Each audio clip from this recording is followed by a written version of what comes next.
జై శ్రీరామ్. భారత ప్రధాని నరేంద్ర మోదీ గారి నిన్నటి ఉపన్యాసాన్ని, పార్లమెంట్లో చెప్పిన ఉపన్యాసాన్ని పూర్తిగా తెలుగులోకి అనువదించి ఈ వీడియోలో మీకు అందించే ప్రయత్నం చేస్తూ ఉన్నాను. ఇది చాలా చాలా చాలా కష్టమైన ప్రయత్నం అండి. అందువల్ల మేము మిమ్మల్ని అడిగేది, వీడియో నచ్చితే ఒక లైక్ కొట్టండి. మీ అభిప్రాయాలు కామెంట్ సెక్షన్లో రాసి మాతో పంచుకోండి. వీడియో చూసి చూడగానే నమ్మకంగా లైక్ కొట్టేవాళ్ళు ఉన్నారండి మా ఛానల్లో. వాళ్ళందరికీ ప్రత్యేకమైన ధన్యవాదాలు చెప్తూ ఉన్నాను. మా ఛానల్కు సబ్స్క్రైబ్ అయిన వాళ్ళందరికీ ప్రత్యేకమైన ధన్యవాదాలు చెప్తూ ఇక సరాసరి విషయం లోపలికి వెళ్ళిపోదాం. గౌరవనీయులైన అధ్యక్షులు గారు రాష్ట్రపతి ప్రసంగానికి ధన్యవాదాలు తెలియజేస్తూ ఉన్నాను. గౌరవనీయులైన మన రాష్ట్రపతి గారు ఈ నూతన పార్లమెంటు భవనంలో మనందరినీ ఉద్దేశించి ప్రసంగించడానికి వచ్చినప్పుడు సెంగోల్ ఊరేగింపుగా నడిపిస్తున్న ఆ సమయంలో ఎంతో గర్వంతో దేశం ఉప్పొంగిపోయిన ఆ క్షణాన్ని చూస్తూ మేమందరం రాష్ట్రపతి గారిని అనుసరించి వచ్చాం. కొత్త సభలో ఈ కొత్త సంప్రదాయం భారతదేశానికి స్వాతంత్ర్యం పొందిన పవిత్ర క్షణానికి ప్రతిబింబంగా మారినప్పుడు ప్రజాస్వామ్యం యొక్క గౌరవం ఎన్నెన్నో రెట్లు పెరుగుతుంది. ఈ 75వ గణతంత్ర దినోత్సవం, దీని తర్వాత కొత్త పార్లమెంటు భవనం, సెంగోల్ నాయకత్వం, ఈ సన్నివేశం మొత్తం చాలా చాలా అందంగాను ఆకర్షణీయంగాను ఆకట్టుకునే విధంగానూ ఉంది. నేను అక్కడి నుంచి మొత్తం ఈ కార్యక్రమంలో పాల్గొంటూ ఉన్నప్పుడు ఏనాడు ఇంత అద్భుతంగా పార్లమెంటు భవనాన్ని చూడలేదు. అధ్యక్ష, కొత్త సభలో రాష్ట్రపతి మరియు ఉపరాష్ట్రపతి ఈ గౌరవప్రదమైన సెంగోల్ ఉనికిని చూసినప్పుడు ఆ దృశ్యం మనందరినీ ఆకట్టుకుంది, మనందరికీ ఎప్పటికీ గుర్తుండిపోతుంది. రాష్ట్రపతికి ధన్యవాదాలు తెలియజేసే తీర్మానంపై 60 మందికి పైగా గౌరవనీయులైన సభ్యులు తమ అభిప్రాయాలను తెలియజేశారు. తమ అభిప్రాయాలను తెలియజేసిన మా గౌరవనీయులైన ఎంపీలందరికీ నా కృతజ్ఞతలు తెలియజేస్తున్నాను. ప్రతిపక్షం తీసుకున్న తీర్మానాన్ని నేను ప్రత్యేకంగా అభినందిస్తున్నాను. వారి ప్రసంగంలోని ప్రతి పదం నా విశ్వాసాన్ని మరియు దేశం యొక్క విశ్వాసాన్ని దృఢపరుస్తాయి. మోదీ ఇక్కడ చాలా కాలం పాటు ఉండాలని నిర్ణయించుకున్నాడన్నది మీ నిర్ణయం. మీరు అనేక దశాబ్దాలుగా ఇక్కడ కూర్చున్నట్లుగా అనేక దశాబ్దాలుగా ఇక్కడ కూర్చోవాలి అనుకునే మీ సంకల్పం మరియు ప్రజా మద్దతు భగవంతుని యొక్క స్వరూపంగా నేను భావిస్తాను. మీరందరూ ఈ రోజుల్లో కష్టపడి పనిచేస్తున్నారు. ప్రజా దేవుళ్ళు మిమ్మల్ని తప్పకుండా ఆశీర్వదిస్తారని నేను గట్టిగా నమ్ముతున్నాను. మరియు మీరు ఖచ్చితంగా ఇప్పుడున్న దానికంటే ఇంకా ఎత్తుకు చేరుకుంటారు. వచ్చే ఎన్నికల్లో ప్రజలందరూ మీ వైపు చూస్తారు. అధీర్ రంజన్ జీ, మీరు ఈసారి మీ కాంట్రాక్టు వేరే వాళ్ళకిచ్చారా ఏంటి? గౌరవనీయులైన అధ్యక్షులు గారు, ఇక్కడ ఈ సభలో మీలో చాలామంది ఎన్నికల్లో పోటీ చేసే ధైర్యాన్ని కోల్పోయినట్టుగా నేను చూస్తున్నాను. ఇక పోయినసారి కూడా చాలామంది తమ సీట్లు మార్చుకున్నారని, ఈసారి కూడా తమ సీట్లు మార్చుకునే ఆలోచనలో ఉన్నారని వినికిడి. ఇప్పుడు చాలామంది లోక్సభకు బదులుగా రాజ్యసభకు వెళ్లాలనుకుంటున్నారని కూడా నేను విన్నాను. కాబట్టి పరిస్థితులను అంచనా వేసుకొని ఎవరెవరు ఇక్కడున్నవాళ్లు తమ తమ దారి తాము చూసుకుంటూ ఉన్నట్టుగా నాకు అర్థం అవుతోంది. గౌరవనీయులైన అధ్యక్షులు గారు, ఒక విధంగా రాష్ట్రపతి ప్రసంగం వాస్తవాలను మరియు వాస్తవాల ఆధారంగా వివరించిన వినూత్నమైన పత్రం. దీన్ని రాష్ట్రపతి దేశం ముందు సమర్పించారు. మరియు రాష్ట్రపతి సమర్పించినటువంటి ఆ వినూత్నమైన పత్రాన్ని పరిశీలిస్తే దేశం పురోగతిలో ఉన్నటువంటి వేగము, కార్యకలాపాలు ఏ స్థాయిలో విస్తరిస్తున్నాయనే దాని ద్వారా రాష్ట్రపతి సమర్పించిన వాస్తవాలను సంగ్రహించే ప్రయత్నం జరిగింది. భారతదేశం యొక్క ఉజ్వల భవిష్యత్తును దృష్టిలో ఉంచుకుని గౌరవనీయులైన రాష్ట్రపతి మనందరి దృష్టిని 4 బలమైన స్తంభాలపై కేంద్రీకరించారు. దేశం యొక్క 4 స్తంభాలు ఎంత బలంగా ఉంటే అవి ఎంత అభివృద్ధి చెందితే అంత అభివృద్ధి దేశం చెందుతుంది అని మన రాష్ట్రపతి సరిగ్గా అంచనా వేశారు. ఉండాలి. మన దేశం ఎంత సుసంపన్నంగా ఉంటుందో అంత వేగంగా అభివృద్ధి చెందుతుంది. మరియు రాష్ట్రపతి గారు ఈ 4 స్తంభాలను ప్రస్తావిస్తూ వారు మన దేశంలోని మహిళా శక్తి, దేశంలోని యువశక్తి, దేశంలోని మన పేద సోదరులు మరియు సోదరీమణులు, మన రైతులు, మన మత్స్యకారులు, మన పశువుల పెంపకందారుల గురించి వివరించారు.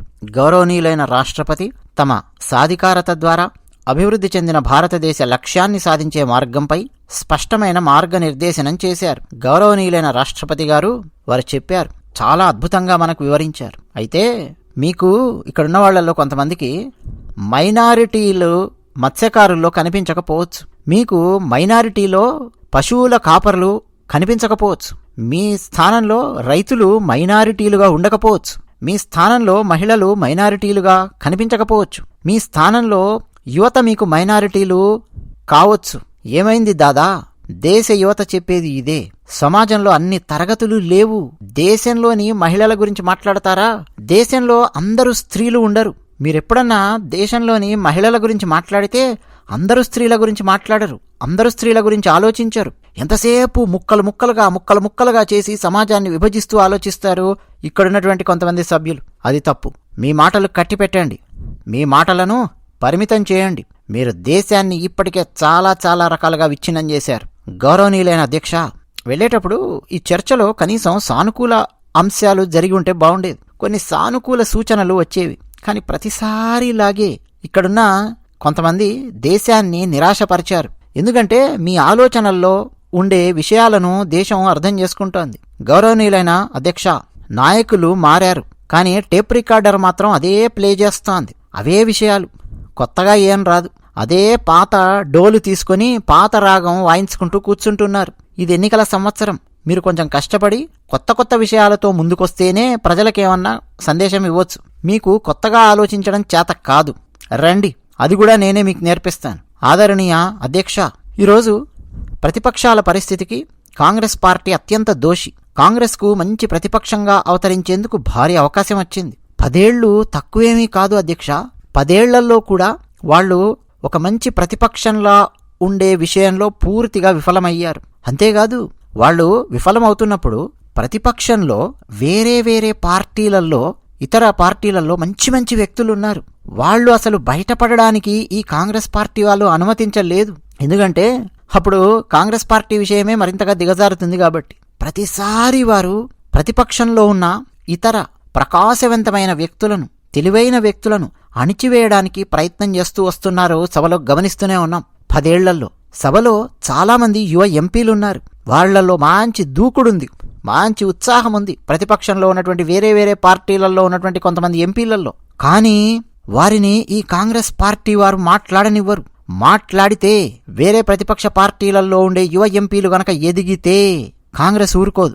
కాంగ్రెస్ వాళ్ళందరినీ అణిచివేస్తుంది. ఈ యువతరానికి అవకాశం రాకూడదు అని ఆందోళనతో సభకు కనీసం అనుమతి కూడా ఇవ్వనటువంటి పరిస్థితి. ఒక రకంగా చెప్పాలంటే భారీ నష్టం వాటిల్లింది. నా స్వంతం ప్రతిపక్షం, పార్లమెంటు, దేశం ఏదైనా సరే ఆరోగ్యకరంగా ఉండాలని నేను కోరుకుంటున్నాను.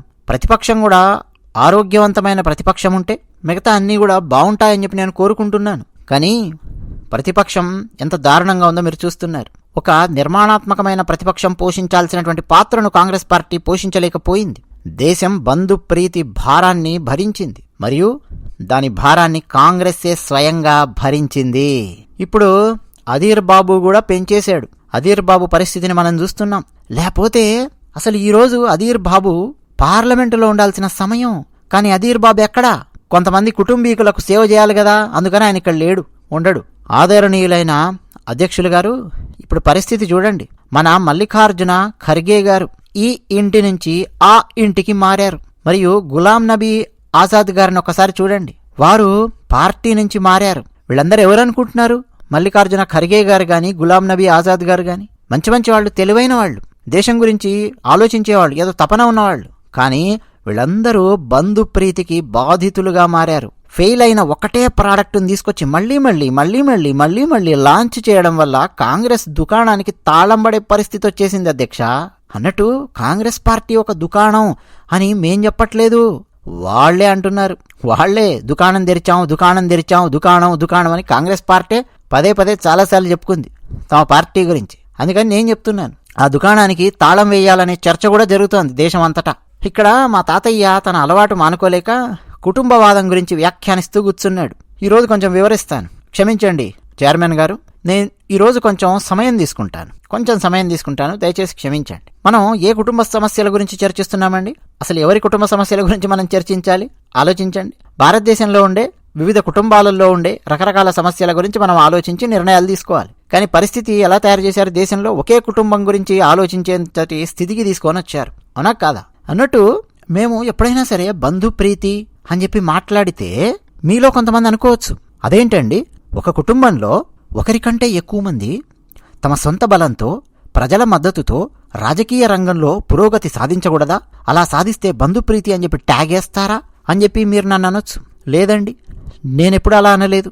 ఒక కుటుంబంలో ఒకరికంటే ఎక్కువ మంది తమ సొంత బలంతో, ప్రజల మద్దతుతో రాజకీయ రంగంలో కూడా ప్రవేశించి పురోగతి సాధిస్తే మేమెప్పుడూ దాన్ని బంధుప్రీతి అని చెప్పి పిలవలేదు.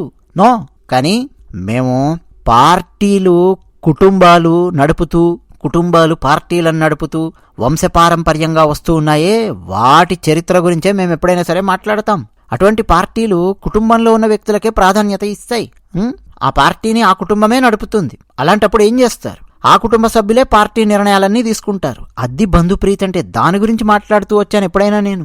ఉదాహరణకు రాజ్నాథ్ సింగ్ గారిని చూడండి, పోనీ అమిత్ షా గారిని చూడండి. వాళ్ళకేమన్నా ప్రత్యేకంగా రాజకీయ పార్టీలున్నాయా?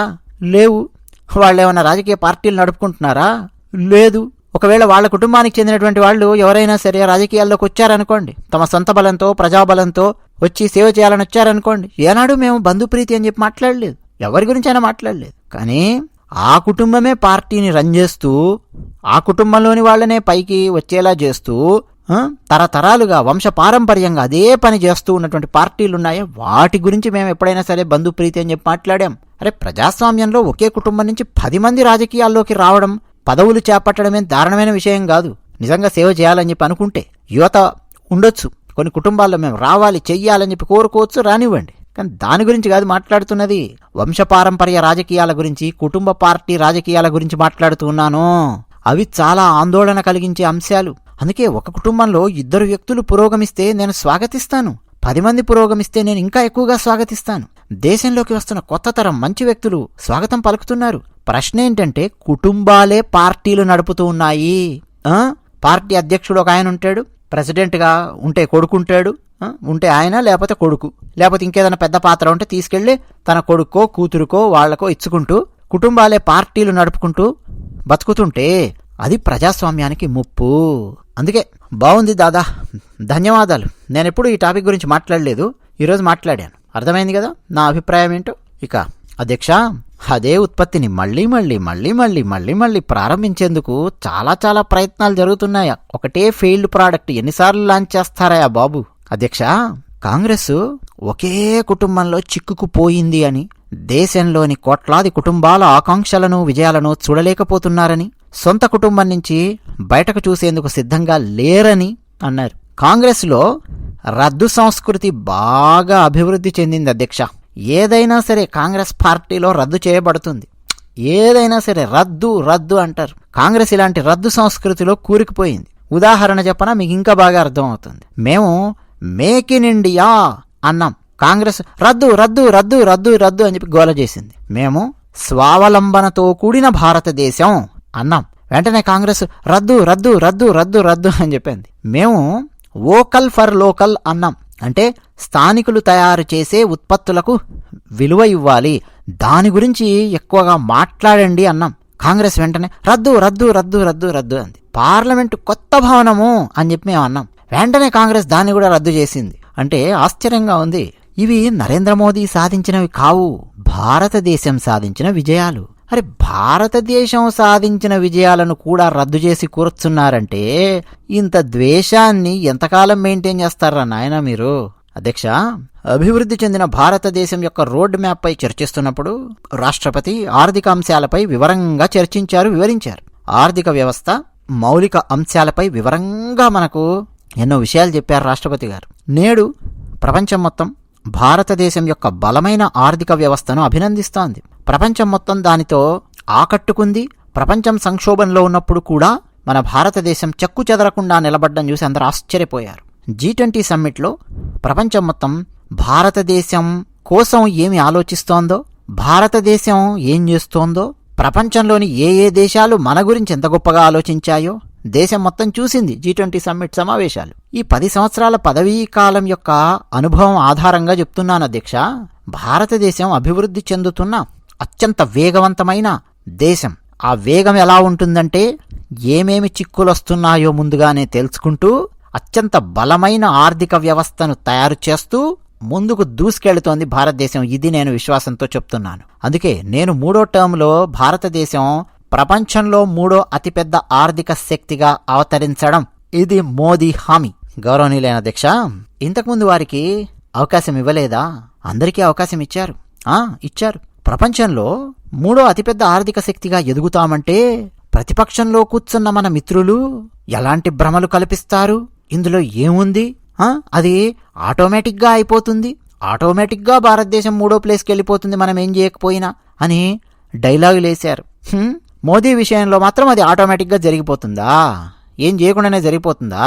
ఈ సభ ద్వారా దేశానికి, దేశంలోని యువకులకు అది ఎలా జరుగుతుందో, ప్రభుత్వం యొక్క పాత్ర ఏమిటో చెప్పాలనుకుంటున్నాను. అసలు టాప్ 3 లోపలికి మనం రావడానికి ఏమేం చేస్తున్నాము, ఎలా చేయాలి, మా ప్లాన్ ఏంటి, విజన్ ఏంటి కూడా ఓపెన్గా చెప్తున్నాను. అధ్యక్ష, 10 ఏళ్ల క్రితం 2014 ఫిబ్రవరి నెలలో మధ్యంతర బడ్జెట్కు హాజరైన వాళ్ళెవరో ఈ దేశానికి తెలుసు. 10 ఏళ్ల క్రితం వచ్చిన మధ్యంతర బడ్జెట్ను ప్రవేశపెడుతూ అప్పటి ఆర్థిక మంత్రి చెప్పిన మాటలను ఉటంకిస్తున్నాను. ఒక్కో పదం ఎంతో విలువైంది, చాలా జాగ్రత్తగా వినండి. ఈనాడు మనం ఏదైతే చెప్పే ప్రయత్నం చేస్తున్నామో, మనల్ని ఎగతాళి చేశారో, ఆనాడు 10 సంవత్సరాల క్రితం 2014 ఫిబ్రవరిలో జరిగిన మధ్యంతర బడ్జెట్ సమావేశాల్లో ఎవరెవరు ఏం మాట్లాడారో ఒకసారి ఆలోచించండి. భారతదేశ ఆర్థిక వ్యవస్థ జీడిపి పరిమాణంలో ప్రపంచంలో 11వ అతిపెద్దది అన్న వాస్తవాన్ని ఎంతమంది గుర్తించారో నేను ఆశ్చర్యపోతున్నాను. అంటే 2014లో భారతదేశం యొక్క పరిస్థితి అది 11వ స్థానంలో ఉంది. 2014లో 11వ స్థానానికి చేరుకున్నప్పుడే మీరంత గర్వంగా మాట్లాడినప్పుడు ఈరోజు 5వ స్థానానికి చేరుకుంది ప్రపంచంలో మన భారతదేశం యొక్క ఆర్థిక వ్యవస్థ. ఎన్నో సంక్షోభాలు గత 10 ఏళ్లలో ప్రపంచాన్ని కుదిపేశాయి. అటువంటి టైంలో కూడా 5వ స్థానానికి చేరుకుంది మన భారతదేశం. అర్థమవుతోందా? అధ్యక్ష, నేను ఇంకా కొన్ని విషయాలు చెప్తాను. గొగోయ్జీ, ధన్యవాదాలు, మీరు చాలా బాగా చెప్పారు. జాగ్రత్తగా వినండి మిత్రులారా. ఇది ప్రపంచంలో 11వ అతిపెద్దది, చాలా గర్వించదగిన విషయము. దీంట్లో కొన్ని గొప్ప విషయాలున్నాయి. రాబోయే 3 దశాబ్దాలలో భారతదేశం యొక్క నామమాత్రపు జీడిపి యుఎస్ మరియు చైనా తర్వాత దేశాన్ని 3వ ర్యాంకుకు తీసుకెళ్తుందని బాగా వాదించినటువంటి అభిప్రాయము ఉంది. అప్పట్లో 30 ఏళ్లు, అంటే 30 ఏళ్లలో 3వ స్థానానికి చేరుకుంటామని విశ్వంలో ఉన్నటువంటి పెద్ద పెద్ద ఆర్థిక శాస్త్రవేత్తలు చెబుతున్నారని, ఇప్పుడు అదే నా విజన్ అని చెప్పి మాట్లాడుతూ ఉన్నారు. ఈ ఆలోచనలలో ఉండే చాలామంది వ్యక్తులు, గొప్ప గొప్ప ఆర్థిక శాస్త్రవేత్తలు ఏం చెప్తున్నారు? 2014లో ఏం చెప్పారు? 2044లో ఆర్థిక వ్యవస్థ ఉంటుంది, ఎలా ఉంటుంది అన్నటువంటి ఆలోచన చెప్తూ వచ్చారు. సరే, ఆ వ్యక్తుల యొక్క కలలుగానే సామర్థ్యం అంతే ఉంది. వాళ్ళంతకు మించి ఆలోచించలేకపోతూ ఉన్నారు. భారతదేశాన్ని ప్రపంచ ఆర్థిక వ్యవస్థలలో 3వ స్థానంలో నిలబెట్టడానికి 30 ఏళ్ల అవసరం లేదు.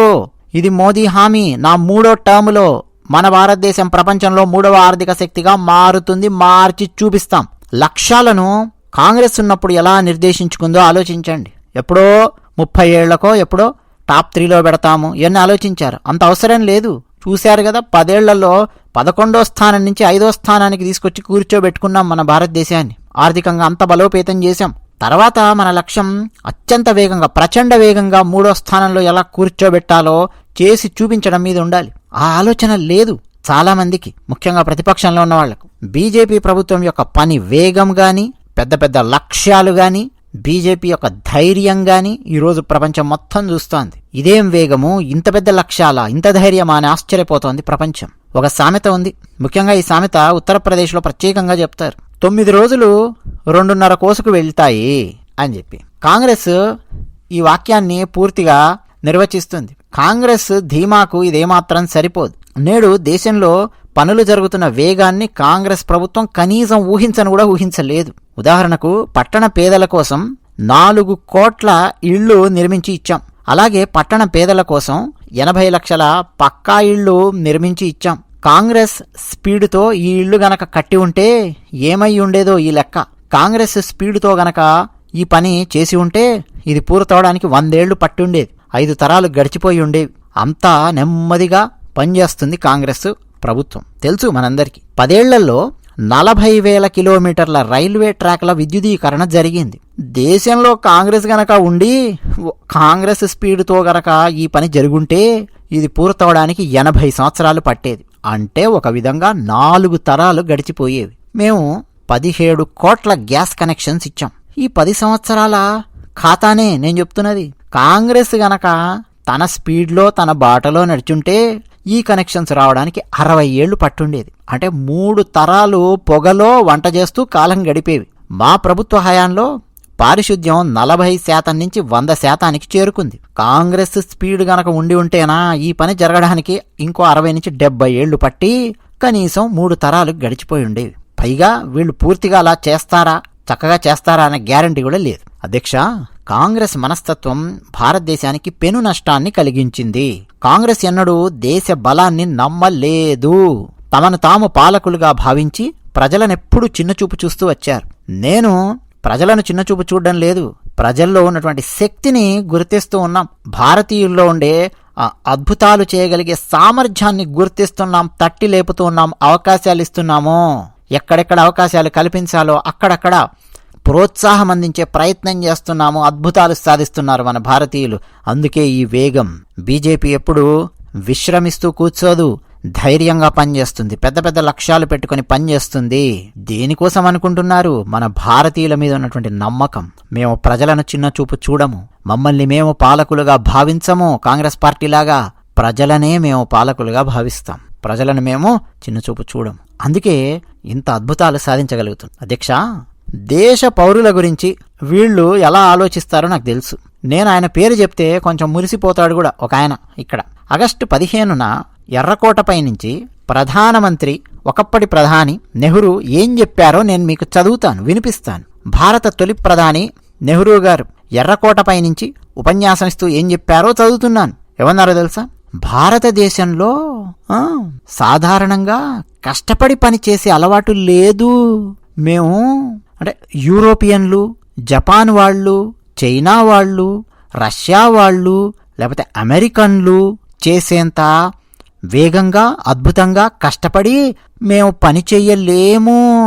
ఇదండి ఎర్రకోట మీద నిలబడి ఆగస్టు 15వ తేదీన ఒకరోజు నెహ్రూ ఇచ్చినటువంటి ఉపన్యాసం. అర్థమవుతుందండి?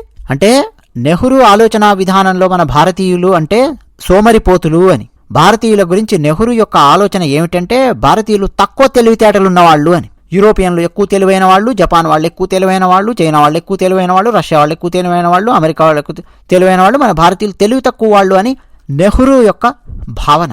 ఇది నెహ్రూ భారత ప్రజలకు ఇచ్చినటువంటి సర్టిఫికెట్. కష్టపడి పనిచేసే దమ్ము, తెలివితేటలతో ఆలోచించగలిగే సామర్థ్యం భారతీయులకు ఉన్నాయి. ఇది మనం చెప్తున్నటువంటి సత్యం. ఇప్పుడు అర్థమవుతుందా ఆలోచన విధానంలో, దృక్పథంలో ఎంత తేడా ఉందో? ఆ తేడానే అండి పనిచేసే వేగాన్ని, భారతదేశం యొక్క అభివృద్ధి వేగాన్ని నిర్దేశిస్తాయి. అన్నట్టు అధ్యక్ష, ఆయన కూతురు ఇందిరాగాంధీ గారు ఆమె ఆలోచన కూడా దానికేం భిన్నంగా లేదు. ఆగస్టు 15న ఎర్రకోట నుంచి ఇందిరాగారు ఏం చెప్పారంటే, ఇందిరాగారు చెప్పింది చదువుతున్నానండి, వినండి. దురదృష్టవశాత్తు ఒక శుభకార్యం పూర్తి కావస్తున్నప్పుడు మనం ఆత్మసంతృప్తికి గురవుతాం. ఏదైనా కష్టం వచ్చినప్పుడు మేము నిరాశకు గురవుతాం. ఒక్కోసారి దేశం మొత్తం ఓటమి భావనను స్వీకరించినట్టు అనిపిస్తుంది. నేటి కాంగ్రెస్ ప్రజలను చూస్తుంటే ఇందిరాగాంధీ దేశ ప్రజలను సరిగ్గా అంచనా వేయలేకపోయి ఉండవచ్చు అన్నది స్పష్టంగా అర్థమవుతుంది. అంటే ఆమె ఏం చెప్తున్నారు ఇందిరాగాంధీ? అర్థమవుతోంది కదా, ఏదైనా ఒక కష్టం వచ్చినప్పుడు మనం నిరాశకు గురవుతామట. నిరాశకు గురయ్యే దేశం అండి మన దేశము. కోవిడ్ టైంలో మనం చూసాం, ప్రపంచం మొత్తం నిరాశలో కూరుకుపోయినటువంటి టైంలో వ్యాక్సిన్ను అందించినటువంటి దేశం భారతదేశం. 200 కోట్లకు పైగా వ్యాక్సిన్లను ఉత్పత్తి చేసి ఉచితంగా మన ప్రజలకు ఇచ్చుకోగలిగామంటే మనం ఓటమిని ఒప్పుకోం, మనం నిరాశలో పడిపోం. ఏదైనా కష్టం వస్తే ఇది భారతదేశం. కాంగ్రెస్ రాచ కుటుంబంలో కాంగ్రెస్ మన ప్రజల గురించి ఇలా ఆలోచించింది కాబట్టే అభివృద్ధి సరిగ్గా సాధించలేకపోయింది. అధ్యక్ష, కాంగ్రెస్ ఎప్పుడు ఒకే కుటుంబాన్ని నమ్ముతుంది. వాళ్ళు తమ కుటుంబం ముందు ఇక వేరే ఏ ఆలోచనలను పట్టించుకోరు. కొద్ది రోజుల క్రితమే ఇంకో కుటుంబము చేరిపోయింది. ఏక్లా చెలే రో చేయడం మొదలుపెట్టారు. కాంగ్రెస్ వాళ్ళు కొత్త మోటారు మెకానిక్ పనిని నేర్చుకున్నారు. అందువల్ల అలైన్మెంట్ అంటే ఏమిటి అనే దాని మీద శ్రద్ధ పెట్టాలి. కానీ కూటమి యొక్క అలైన్మెంట్ క్షీణించినట్టు నేను చూస్తున్నాను. అదే అండి, ఒక కూటమి తయారు చేసుకున్నారు కదా, ఐ చుక్క, ఎన్ చుక్క, డి చుక్క, ఐ చుక్క, ఏ అని చెప్పి కూటమి తయారు చేసుకున్నారే, ఆ కూటమి యొక్క అలైన్మెంట్ మొత్తం క్షీణించి దెబ్బతిన్నది స్పష్టంగా మనకు అర్థమవుతోంది. అధ్యక్ష, మాకు దేశం యొక్క బలంపై నమ్మకం ఉంది, ప్రజల శక్తిపై మాకు నమ్మకం ఉంది. దేశ ప్రజలకు తొలిసారిగా సేవ చేసే అవకాశం వచ్చినప్పుడు యూపీఏ హయాములో మిగిలిపోయిన గోతులన్నింటినీ మొట్టమొదటి టర్ములో పూడ్చడానికి ఎంతో సమయము, శక్తి వెచ్చించాం. మేం మొదటి టర్మ్లో ఆ గోతులన్నింటినీ పూరించడము, ఆ రంధ్రాలన్నింటినీ మూసివేయడము, ఆ కార్యక్రమాల మీద మేము ముందుకు కొనసాగాం. మేము రెండవ టర్ములో కొత్త భారతదేశానికి పునాది వేశాం. మూడవ టర్ములో అభివృద్ధి చెందిన భారతదేశపు నిర్మాణానికి కొత్త ఊపును మేము అందిస్తాం. అధ్యక్ష, మొదటి టర్ములో స్వచ్ఛ భారత్, ఉజ్వల్, ఆయుష్మాన్ భారత్, బేటీ బచావో బేటీ పడావో, అదేవిధంగా సుగమ్య భారత్, డిజిటల్ ఇండియా లాంటి అనేక ప్రజా సంక్షేమ కార్యక్రమాలను ప్రచార రూపాన్ని అందించడం ద్వారా ముందుకు తీసుకెళ్లాం. పన్నుల వ్యవస్థను సులభతరం చేసేందుకు జీఎస్టీ లాంటి నిర్ణయాలు తీసుకున్నాం. మా పనిని చూసి ప్రజలు పూర్తి మద్దతిచ్చారు. ప్రజానీకం ఎంతో ఆశీర్వదించారు. గతంలో కంటే ఎక్కువ ఆశీస్సులు ఓట్ల రూపంలో మాకు అందించారు. రెండో టర్మ్ ప్రారంభమయ్యింది. ఇక రెండో టర్మ్లో మేము తీసుకున్న నిర్ణయాలు, వాగ్దానాలు నెరవేర్పు కాలం మొదలయ్యింది. దేశం ఎప్పుడెప్పుడా అని ఎదురు చూస్తున్న విజయాలన్నీ రెండో టర్ములో టక టక టక టక పూర్తి చేసుకుంటూ ముందుకు దూసుకొచ్చాం. ఆర్టికల్ 370 రద్దు చేశాం. 370 రద్దు చేయడం ఈ గౌరవప్రదమైన ప్రజాప్రతినిధుల కళ్ల ముందు వాళ్ల ఓట్ల బలంతో మనందరం చూశాం. నారీ శక్తి వందన్ చట్టం 33% మహిళలకు చట్టసభల్లో రిజర్వేషన్ గురించి చర్చిస్తూ దాన్ని చట్టంగా మార్చాం. అంతరిక్షం నుంచి ఒలింపిక్స్ వరకు, శక్తివంతమైన శక్తుల నుంచి పార్లమెంటు వరకు మహిళా శక్తి ప్రతిధ్వనిస్తోంది. మహిళా శక్తి యొక్క సాధికారతను ఈనాడు దేశం చూస్తోంది. అధ్యక్ష, ఉత్తరం నుంచి దక్షిణం వరకు, తూర్పు నుంచి పడమర వరకు దశాబ్దాలుగా మిగిలిపోయిన ప్రాజెక్టులు సకాలంలో పూర్తి కావడాన్ని ఈ దేశ ప్రజలు చూశారు. అధ్యక్ష, మేము శిక్షార్హమైన బ్రిటిషు పాలన యొక్క పాత వాసన కొడుతున్న చట్టాలన్నింటినీ తీసి పక్కన పెట్టి న్యాయ కోడ్ కొత్తది చేయాలి అని చెప్పి సంకల్పించి ముందుకొస్తున్నాం. అసంబద్ధంగా మారిన వందలాది చట్టాలను మన ప్రభుత్వం రద్దు చేసి పారేసింది. 40,000కు పైగా వర్తింపులను ప్రభుత్వం ముగించింది. పాతబడిన చట్టాలన్నింటినీ రద్దు చేస్తూ వచ్చాం. అమృత్ భారత్, నమో భారత్ రైళ్లలో భారతదేశం యొక్క భవిష్యత్తు పురోగతిని కలలు కంటోంది. అధ్యక్ష, దేశంలోని ప్రతి గ్రామం, దేశంలోని కోట్లాది మంది ప్రజలు అభివృద్ధి చెందిన భారతదేశం యొక్క సంకల్పయాత్రను చూశారు. ఈ సంతృప్తి వెనక ఎంత కృషి ఉందో దేశం మొదటిసారిగా ప్రజల తలుపులు తట్టడానికి ప్రయత్నిస్తోంది. వారు అర్హులైన వాటన్నింటినీ పొందుతారు. మన శ్రీరాముడు తన ఇంటికి తిరిగి రావడమే కాకుండా భారతదేశం యొక్క గొప్ప సాంస్కృతిక సాంప్రదాయానికి కొత్త శక్తిని అందించే ఆలయాన్ని నిర్మించుకునే అవకాశాన్ని మన శ్రీరాముడు మనకు కల్పించాడు. ఇప్పుడు మన ప్రభుత్వం 3వ దఫా రాబోతోంది. అది ఎంతో దూరంలో లేదు. ఇంకా గరిష్టంగా 100 నుంచి 125 రోజులు మిగిలి ఉన్నాయి. అంతే. ఈసారి మోడీ ప్రభుత్వం, దేశం మొత్తం ఈసారి మోడీ ప్రభుత్వం అని చెప్పి అంటోంది. ఎందుకని? ఖర్గే గారు, మీరు కూడా ఈసారి మోదీ ప్రభుత్వం అంటున్నారు. కానీ మిస్టర్ స్పీకర్, నేను సాధారణంగా ఈ గణాంకాల చర్చలో పాల్గొనను. కానీ నేను చూస్తున్నట్టుగా ఎన్డీఏ 400 సీట్లు దాటిన తర్వాత మాత్రమే దేశం యొక్క మూడ్ అలాగే ఉంటుంది. చూడండి, భారతీయ జనతా పార్టీకి ఖచ్చితంగా 370 సీట్లు ఇస్తాం, బీజేపీకి 370 సీట్లు, ఎన్డీఏ 400 సీట్లు దాటబోతున్నాయి. మా 3వ టర్మ్ పెద్ద నిర్ణయాలతో నిండి ఉంటుంది. నేను ఎర్రకోట నుంచి ఈ మాట చెప్తున్నాను. రామ మందిర ప్రతిష్టాపన సమయంలో కూడా నేను దాన్ని పునరావృతం చెప్తున్నాను. ఏమిటో తెలుసా? 1000 సంవత్సరాల పాటు, రాబోయే 1000 సంవత్సరాల పాటు మన భారతదేశం సుసంపన్నంగా విజయ శిఖరాగ్రంలో ఉండాలని చెప్పి నేను కోరుకుంటున్నాను. 3వ టర్మ్ మేమొస్తే రాబోయే 1000 సంవత్సరాలకు కావాల్సిన బలమైన పునాది వేయడానికి మాకు అవకాశం వచ్చినట్టు అవుతుంది. భారతదేశ ప్రజల పట్ల, వారి భవిష్యత్తు పట్ల నాకు పూర్తి విశ్వాసం ఉంది. దేశంలోని 140 కోట్ల మంది పౌరుల శక్తి సామర్థ్యాలపై నాకు అపారమైన నమ్మకం ఉంది, గొప్ప విశ్వాసం ఉంది. 10 ఏళ్లలో 25 కోట్ల మంది పేదరికం నుంచి బయటపడ్డారని మనందరికీ తెలుసు. అది మేమిస్తున్న డేటా కాదు, అంతర్జాతీయంగా ఎన్నెన్నో సంస్థలు ఇచ్చినటువంటి డేటా. గత 10 ఏళ్లలో భారతదేశంలో 25 కోట్ల మంది పేదరికం నుంచి బయటపడ్డారన్నటువంటి డేటా మన శక్తి సామర్థ్యాన్ని తెలియజేస్తోంది. పేదలకు వనరులు లభిస్తే, ఆత్మగౌరవం లభిస్తే పేదరికాన్ని ఓడించే సత్తా మన పేదలకు ఉందని నేనెప్పుడో చెప్పాను. ఆ మార్గాన్ని మనం ఎంచుకున్నాం.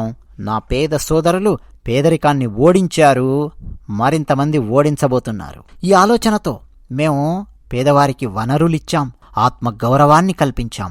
నేడు 50 కోట్ల మంది పేదలకు బ్యాంకు ఖాతాలున్నాయి. కొన్నిసార్లు కొంతమంది కనీసం బ్యాంకుకు కూడా వెళ్ళలేదు. పేదలు 4 కోట్ల మంది పేదలకు శాశ్వతమైన ఇల్లు ఇచ్చాం.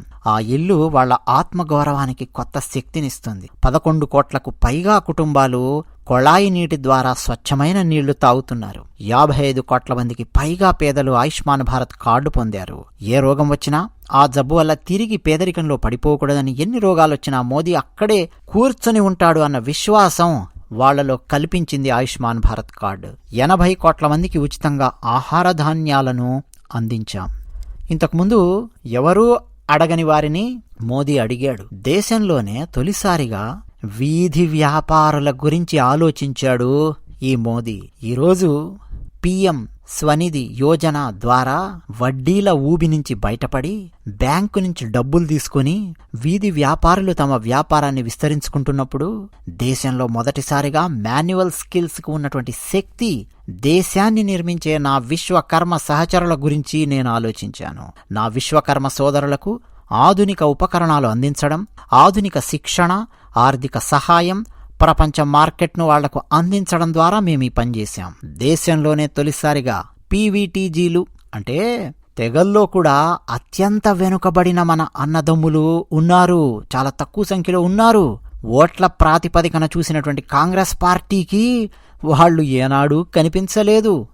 మనం ఓట్లకు అతీతులం, హృదయాలు మమేకమయ్యేలా మనం పనిచేస్తాం. అందుకే PVTG కులాల గురించి ఆలోచించాం. ప్రధానమంత్రి జన్మన్ యోజన ద్వారా వాళ్ల సంక్షేమం యొక్క పనిని ఒక మిషన్ లాగా పనిచేస్తూ ఉన్నాం.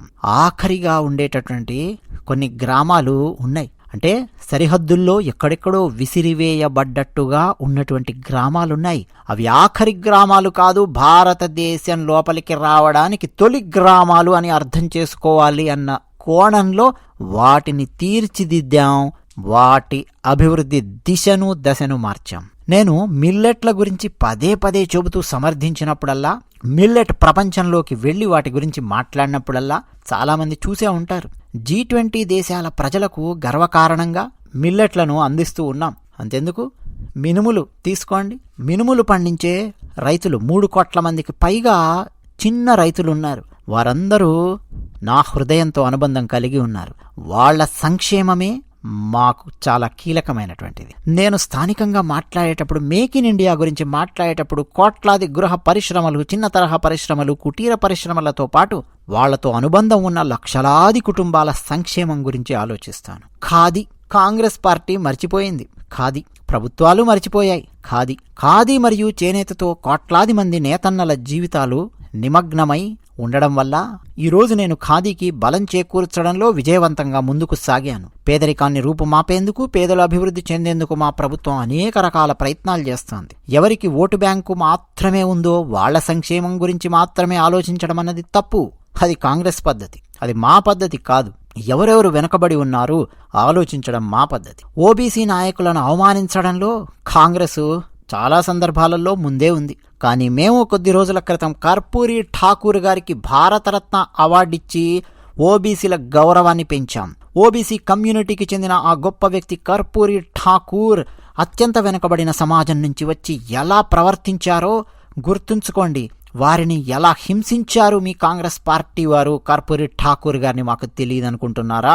1970లో బీహార్ ముఖ్యమంత్రి అయ్యాక ఆ పదవి నుంచి ఆయనను తప్పించడానికి ఈ కాంగ్రెస్ పార్టీ వాళ్ళు రకరకాల డ్రామాలాడారు, రకరకాల ఆటలాడారు. ఆయన ప్రభుత్వాన్ని అస్థిరపరిచేందుకు అసలు ఏం చేయలేదో చెప్పండి కాంగ్రెస్ పార్టీ వాళ్ళు. ఎందుకో తెలుసా? అత్యంత వెనుకబడిన వర్గానికి చెందిన ఒక బీసీ ముఖ్యమంత్రి స్థాయికొచ్చి కూర్చునేసరికి బీహార్లో ఈ కాంగ్రెస్ భరించలేకపోయింది, సహించలేకపోయింది. 1987లో దేశమంతటా కాంగ్రెస్ జెండా రెపరెపలాడినప్పుడు అధికారమే అధికారం.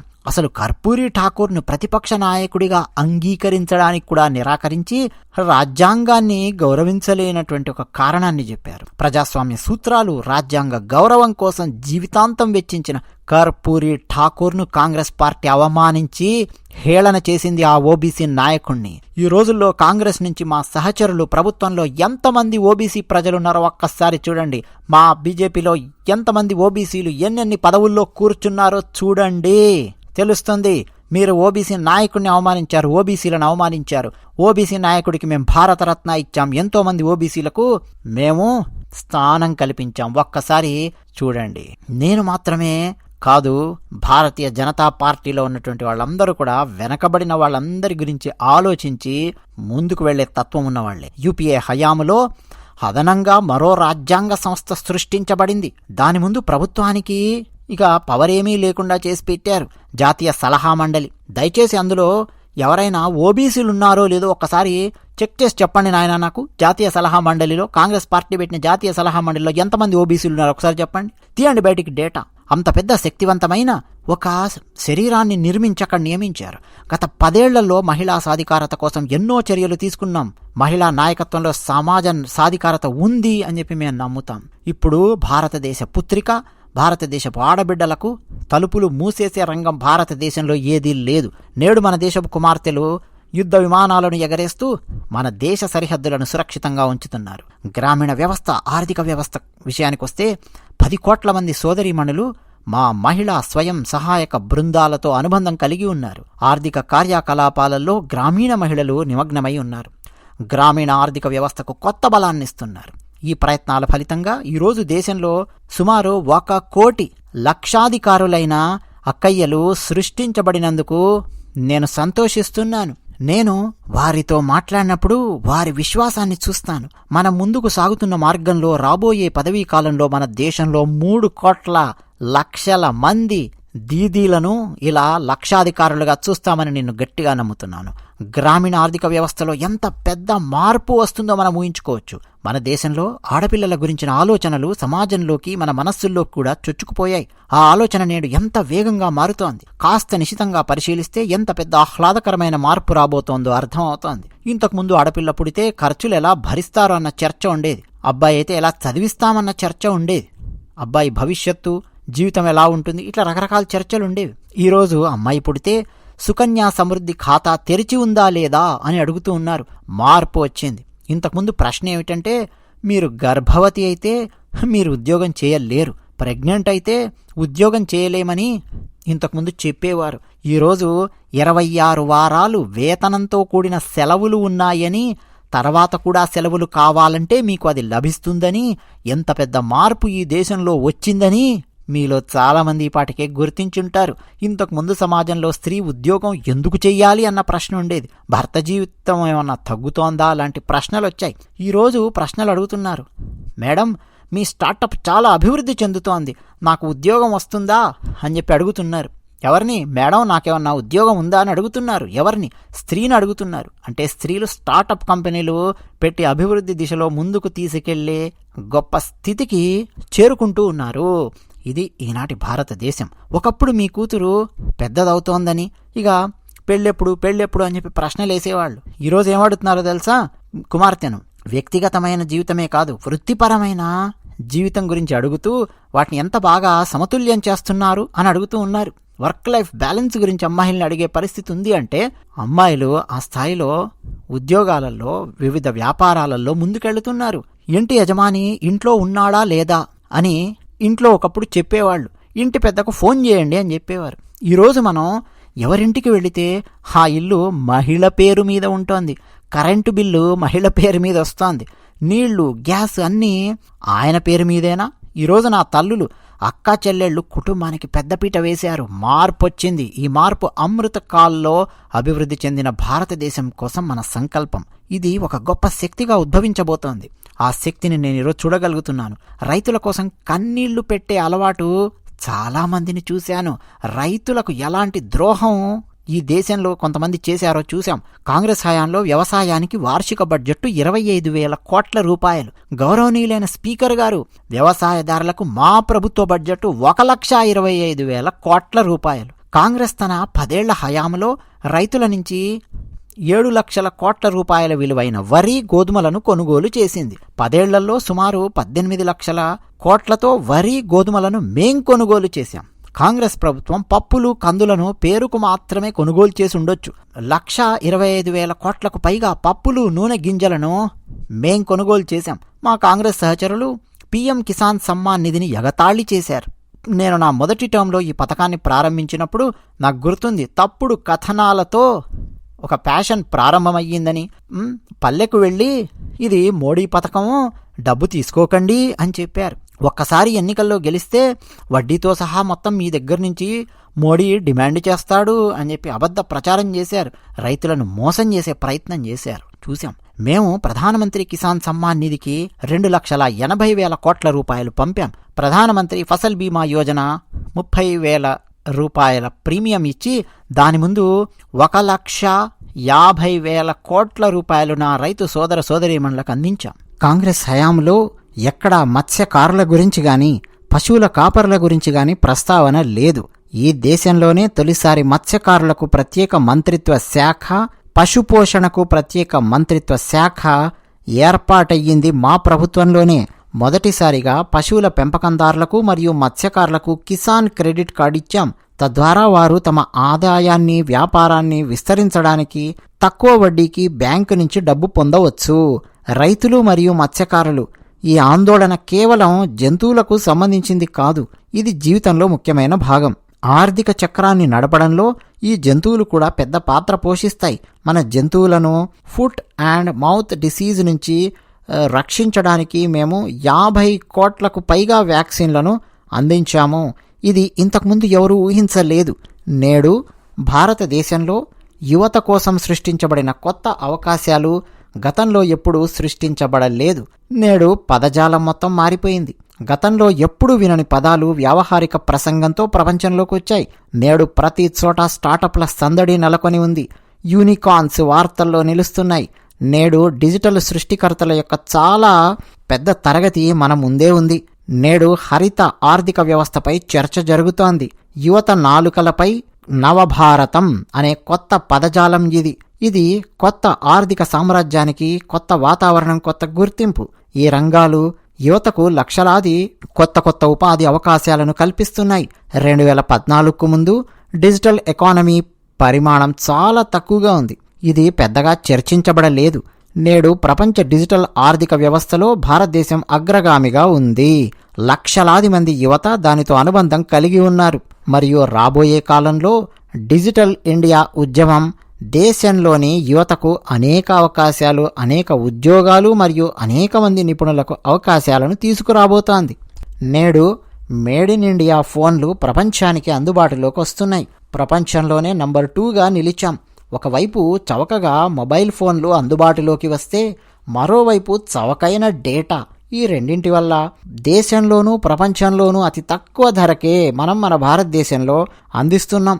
డేటా చాలా తక్కువకు వచ్చేటటువంటి దేశం మనది.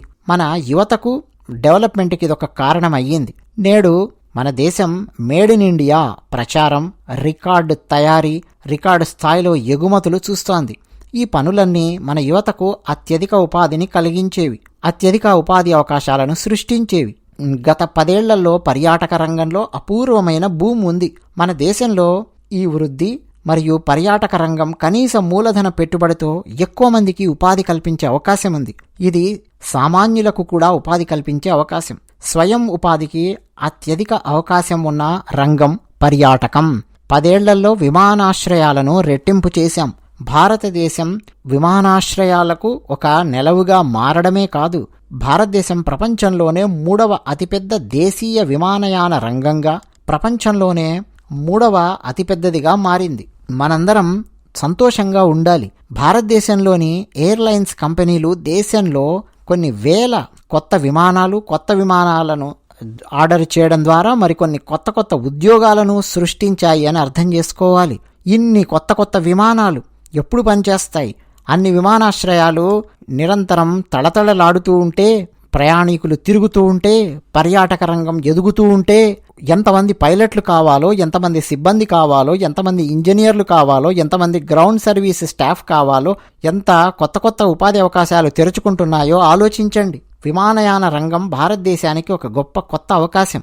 ఆర్థిక వ్యవస్థను థర్మలైజ్ చేసే దిశగా బలమైన చర్యలు తీసుకోవడమే మా ప్రయత్నం. యువతకు ఉద్యోగాలు, సామాజిక భద్రత కల్పించాలి. ఈ రెండింటికి సంబంధించి మనం ఏ విషయాల ఆధారంగా నిర్ణయాలు తీసుకుంటామో దేశం దాన్ని ఆమోదిస్తుంది. ఒక విషయం, ఈపీఎఫ్ఓ యొక్క డేటా. ఈపీఎఫ్ఓలో రిజిస్ట్రేషన్ 10 సంవత్సరాలలో సుమారు 18 కోట్ల మంది కొత్త సబ్స్క్రైబర్లను తీసుకొచ్చింది. ఇది డబ్బుకు సంబంధించిన డైరెక్ట్ గేమ్. ఇందులో నకిలీ పేర్లు లేవు.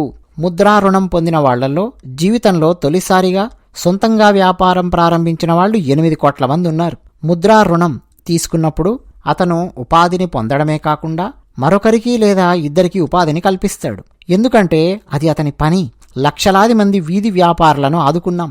10 కోట్ల మంది మహిళలు ఇలాంటి వాటితో సంబంధం కలిగి ఉన్నారు. నేను చెప్పినట్టు లక్షాధికారి అక్కయ్యలు 1 కోటి, దానిలోనే చాలా ఎక్కువ. నేను చెప్పినట్టు మన దేశంలో 3 కోట్ల లక్షాధికారులైన దీదీలను మనం త్వరలో చూస్తాం. ఆర్థికవేత్తలు ఆలోచించని, సామాన్యులకు కూడా అర్థమయ్యే లెక్కలు కొన్నున్నాయి. 2014కు ముందు 10 ఏళ్లలో మౌలిక సదుపాయాల కల్పనకు దాదాపు 12 లక్షల కోట్ల రూపాయలు, 10 ఏళ్లలో 12 లక్షల కోట్ల రూపాయలు. గత ఈ మొత్తంతో ఎంత పని జరిగిందో, దానివల్ల ఎంతమందికి జీవనోపాధి లభించిందో ఊహించుకోవచ్చు. భారతదేశాన్ని తయారీ, పరిశోధన మరియు ఆవిష్కరణల హబ్గా మార్చడానికి మేము ఆ దిశగా దేశంలోని యువశక్తిని ప్రోత్సహిస్తున్నాం. వ్యవస్థలను అభివృద్ధి చేస్తున్నాం. ఆర్థిక సహాయం కోసం ప్రణాళికలను రూపొందిస్తున్నాం. మేము ఎప్పుడు శక్తి రంగంలో ఆధారపడి ఉన్నాం. ఇంధన రంగంలో స్వావలంబన దిశగా మనం చాలా చేయాల్సి ఉంది. మా ప్రయత్నం గ్రీన్ ఎనర్జీ వైపు ఉంది. మేము హైడ్రోజన్, అలాగే దానిలో అపూర్వమైన పెట్టుబడితో భారీ మార్గంలో ముందుకు సాగుతున్నాం. భారతదేశం ముందుండాల్సిన మరో విషయం సెమీకండక్టర్స్. గత ప్రభుత్వం వీలైనన్ని ఎక్కువ ప్రయత్నాలు చేసింది కానీ విజయం సాధించలేదు. సెమీకండక్టర్స్ వైపు అడుగు వేయడంలో గత 3 దశాబ్దాలు రకరకాల సమస్యలు ఎదుర్కొని ఉండొచ్చు. కానీ రాబోయే సమయం మనదే. సెమీకండక్టర్ల రంగంలో అపూర్వమైన పెట్టుబడిని చూస్తున్నాం. ప్రపంచానికి భారతదేశం భారీ సహకారాన్ని అందిస్తుందని నేను విశ్వాసంతో చెప్తున్నా.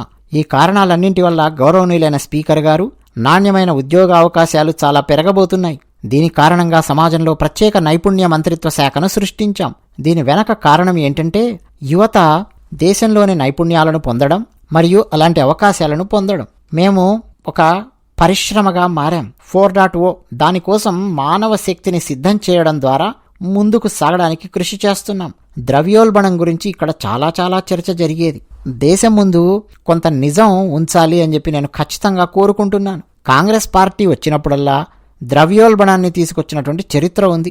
ఈరోజు ఈ సభలో నేను కొన్ని ప్రకటనలు చేయాలనుకుంటున్నాను. అయితే ఎవరినో విమర్శించడానికి ఈ మాటలు చెప్పడం లేదు. కానీ బహుశా మా పాయింట్ అర్థం చేసుకోని వాళ్ళు తమ ప్రజల పాయింట్నైనా అర్థం చేసుకోవడానికి ప్రయత్నం చేస్తారు.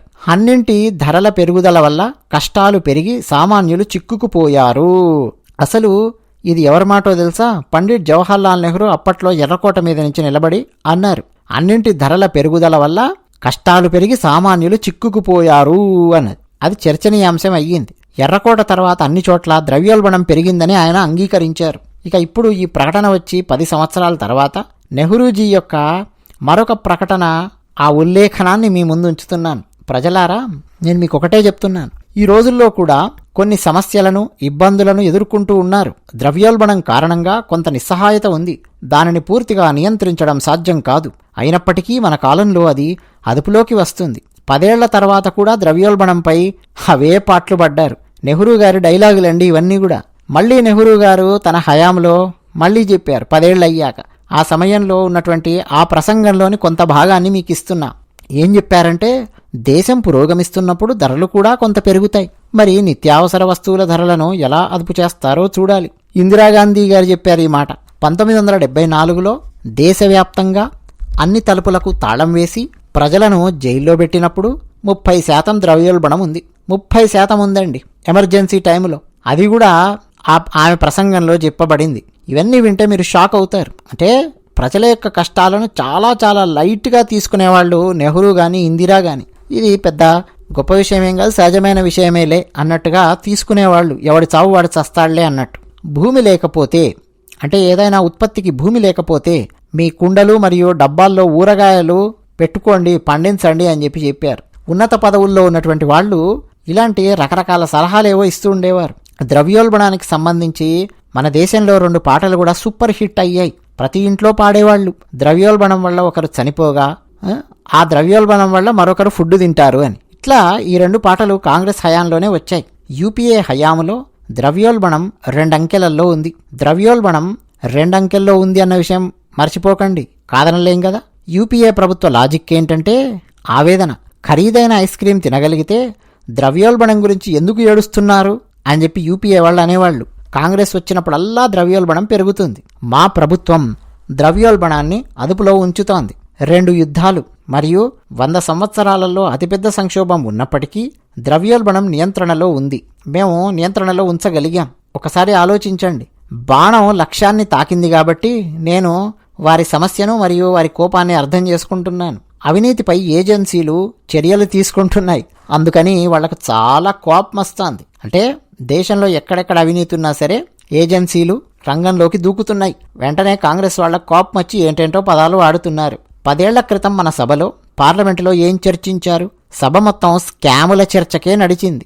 అక్కడ ఆ స్కాము, ఇక్కడ ఈ స్కామ్. అవినీతి గురించి చర్చించడానికి ఈ సభ ఉపయోగపడేది. చర్యలు తీసుకోవాలి అని చెప్పి నిరంతరం డిమాండ్లు చేస్తూ కూర్చునేవారు. చర్య తీసుకోండి, చర్య తీసుకోండి, చర్య తీసుకోండి అని సభ డిమాండ్ చేస్తూనే ఉండేది. ఆ సమయాన్ని ఈ దేశం చూసింది. ఎక్కడ చూసినా అవినీతి వార్తలే ఉండేవి. మరి నేడేమిటి? అవినీతి పరులపై చర్యలు తీసుకునే వార్తలు కనిపిస్తూ ఉండడం ప్రజలు స్పష్టంగా చూస్తున్నారు. అవినీతి రక్కసి కోరలు పీకేయడం ఈరోజు ప్రజలు స్పష్టంగా చూస్తున్నారు. ఈ సమయంలో మేమెలా పనిచేస్తున్నామో మీకు తెలుసు. ఒకప్పుడు కొన్ని ఏజెన్సీలను రాజకీయ ప్రయోజనాల కోసం ఉపయోగించుకునేవాళ్ళు. అసలు వాళ్ళు వేరే పనులేవి చేసుకొనివ్వలేదు. కానీ ఇప్పుడు పిఎంఎల్ఏ చట్టం కింద మేము గతం కంటే 2 రెట్ల ఎక్కువ కేసులు నమోదు చేశాం. కాంగ్రెస్ హయాంలో ఈడీ 5,000 కోట్ల రూపాయల ఆస్తులను జప్తు చేసింది. మరి మా హయాంలో 1,00,000 కోట్ల రూపాయల విలువైన ఆస్తులను ఎన్ఫోర్స్మెంట్ డైరెక్టరేట్ జప్తు చేసింది. దేశాన్ని దోచుకున్న ఈ ఆస్తిని తిరిగి ఇవ్వవలసి ఉంటుంది. అలాగే భారీ మొత్తంలో సరుకులు పెట్టుబడి పెట్టినటువంటి వారి దగ్గర కుప్పలు తెప్పలుగా కరెన్సీ నోట్లు స్వాధీనం చేసుకోవడం మనం చూడొచ్చు. అధీర్ బాబు బెంగాల్ నుంచి వచ్చారు. అతను నోట్ల దొంతరలను బెంగాల్లో చూసే ఉంటారు. ఎవరిళ్ళ నుంచి పట్టుకున్నారండి అవి? ఏ రాష్ట్రాలలో పట్టుకున్నారండి? ఆ నోట్ల కుప్పలన్నింటినీ చూసి దేశం షాక్ అయ్యింది. ఇప్పుడు మీరు ప్రజలను మోసం చేయలేరు. యూపీఏ ప్రభుత్వంలో అవినీతి గురించి ఎలా మాట్లాడారో ప్రజలందరికీ తెలుసు. దాని మొత్తం అప్పట్లో 10 నుంచి 15 లక్షల కోట్ల రూపాయలు. 1,00,000 కోట్ల కుంభకోణాలను నిలిపివేశాం గాని ఆ సొమ్మునంతా పేదల సంక్షేమానికి వినియోగించాం. ఇప్పుడు పేదలను దోచుకోవడం దళారులకు కష్టంగా మారింది. మేము ప్రత్యక్ష ప్రయోజన బదిలీ, జన్ధన్ ఖాతా, ఆధార్, మొబైల్ వాటన్నింటినీ లింకు చేస్తూ ఆ బలాన్ని గుర్తిస్తూ డైరెక్ట్గా ప్రజలకు డబ్బు బదిలీ అయ్యేలా చేస్తున్నాం. సో దళారుల పని కష్టంగా మారింది. 30 లక్షల కోట్లకు పైగా నేరుగా ప్రజల ఖాతాల్లో డబ్బు జమ చేశాం. మీరు ₹1 పంపితే 15 పైసలు ప్రజలకు చేరుతుంది అని ఒక కాంగ్రెస్ ప్రధానమంత్రి చెబితే దాని ప్రకారం నేను చూస్తే ఆ 30 లక్షల కోట్ల రూపాయలను పంపే సమయం ఆయనదే గనక అయ్యుంటే ఎంత డబ్బు ఎక్కడికి పోయి ఉండేదో లెక్కించండి. 15% మంది ప్రజలకు చేరుకోలేరు. అది మీరు ఆనాడు చేసినటువంటి పని. మరి మేము 10 కోట్ల నకిలీ పేర్లను తొలగించి పారేశాం. అంతకుముందు ఈ సంఖ్య చాలా ఉండేది. ఇప్పుడు ఎందుకు తగ్గించారని ప్రజలు అడుగుతున్నారు. అలాంటి వ్యవస్థను మీరు చూశారు. పుట్టని కుమార్తెకు మీ ఊరి నుంచి వితంతు పింఛను కూడా పంపించారు. అలాంటి సంఘటనలు కోకొల్లలు. కానీ ఇప్పుడు అలాంటివి చూడడం కష్టం.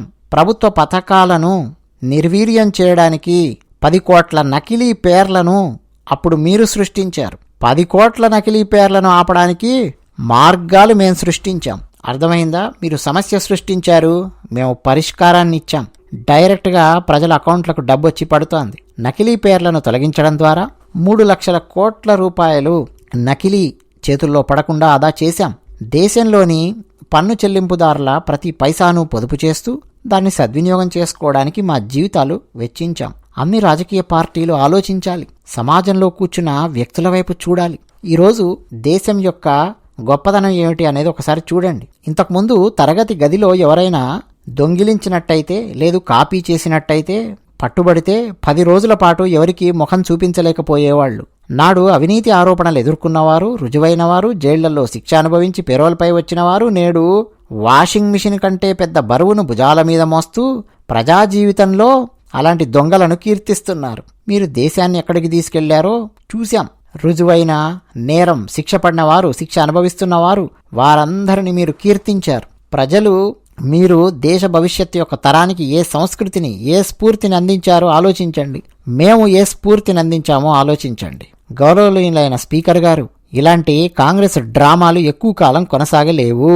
ప్రజలకు అర్థమవుతోంది. ఎవరు ఉంటే ఈ దేశం బాగుంటుందో ప్రజలకు అర్థమవుతోంది. దర్యాప్తు చేయడం ఏజెన్సీల పని. ఏజెన్సీలు స్వతంత్రమైనవి. రాజ్యాంగం వాటిని స్వతంత్రంగా ఉంచింది. తీర్పు చెప్పడం న్యాయమూర్తి పని. వారి పని వారు చేస్తున్నారు. స్పీకర్ గారు, నాకు ఎంత అన్యాయం జరిగినా అవినీతిపై పోరాటం కొనసాగుతుందని ఈ పవిత్రమైన సభలో పునరుద్ఘాటించాలనుకుంటున్నాను. దేశాన్ని దోచుకున్న వాళ్ళు తిరిగి రావాలి. దేశాన్ని దోచుకున్న వాళ్ళు తిరిగి రావాల్సిందే. ఈ సభ పవిత్రమైన స్థలం. ఇక్కడి నుంచి దేశానికి వాగ్దానం చేస్తున్నా, ఎవరెవరెన్ని ఆరోపణలు చెయ్యాలన్నా దేశాన్ని మాత్రం దోచుకోనివ్వబోము. నా మీద ఎవరన్ని ఆరోపణలన్నా చేసుకోండి, నన్ను తిట్టుకోండి, నాకు సంబంధం లేదు. దేశాన్ని దోచుకుంటామంటే ఊరుకోం, తిరిగిచ్చేయాల్సిందే దోచుకున్నదంతా.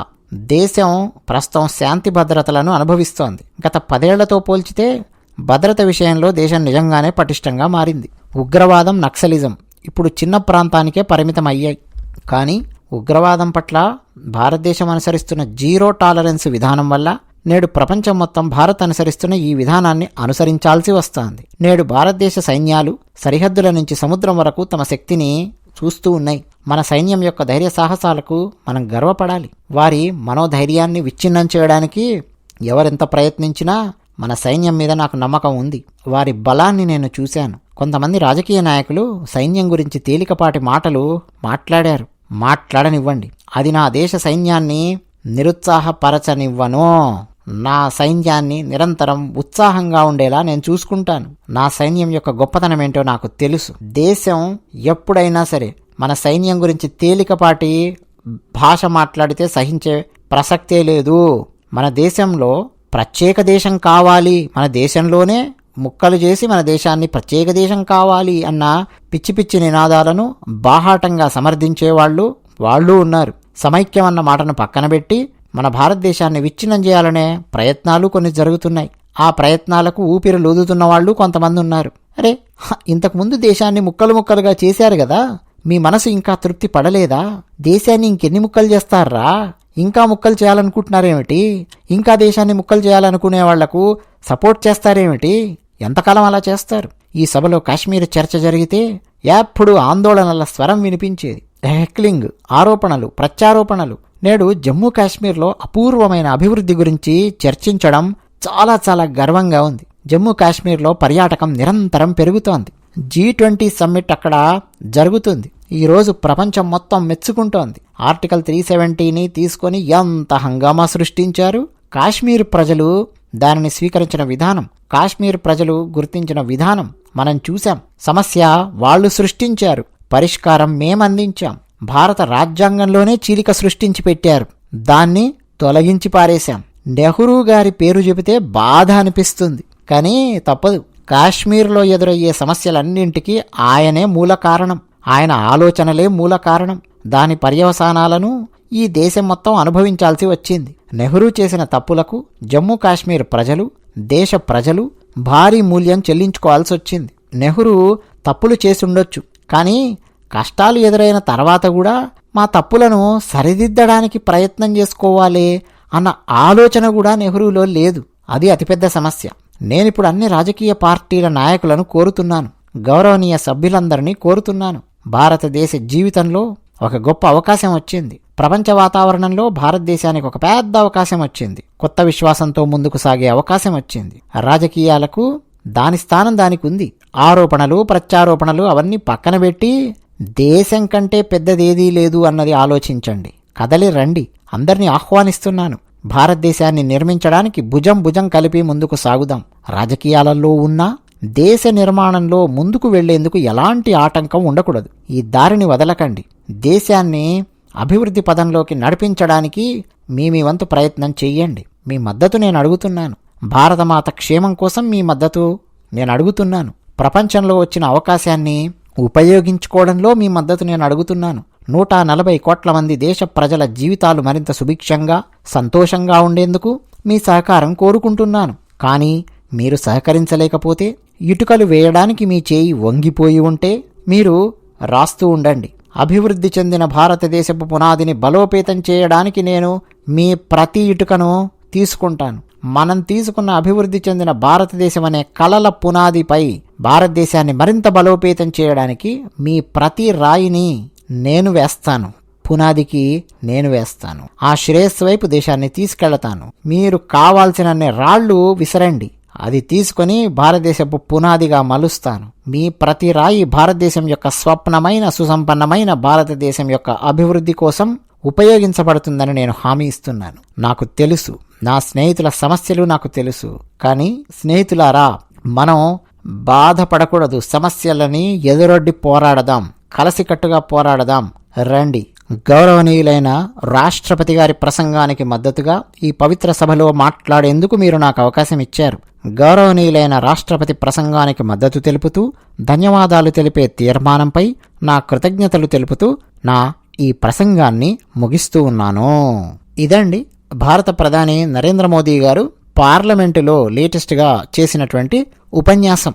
హిందీలో వారిచ్చిన ఉపన్యాసాన్ని పూర్తిగా తెలుగులోకి అనువదించి మీకు అందివ్వడం జరిగింది. మీకు ఎలా అనిపించింది ఈ అనువాదం అన్నది కామెంట్ సెక్షన్లో మీరు రాసి మాతో పంచుకోవచ్చు. జై శ్రీరామ్.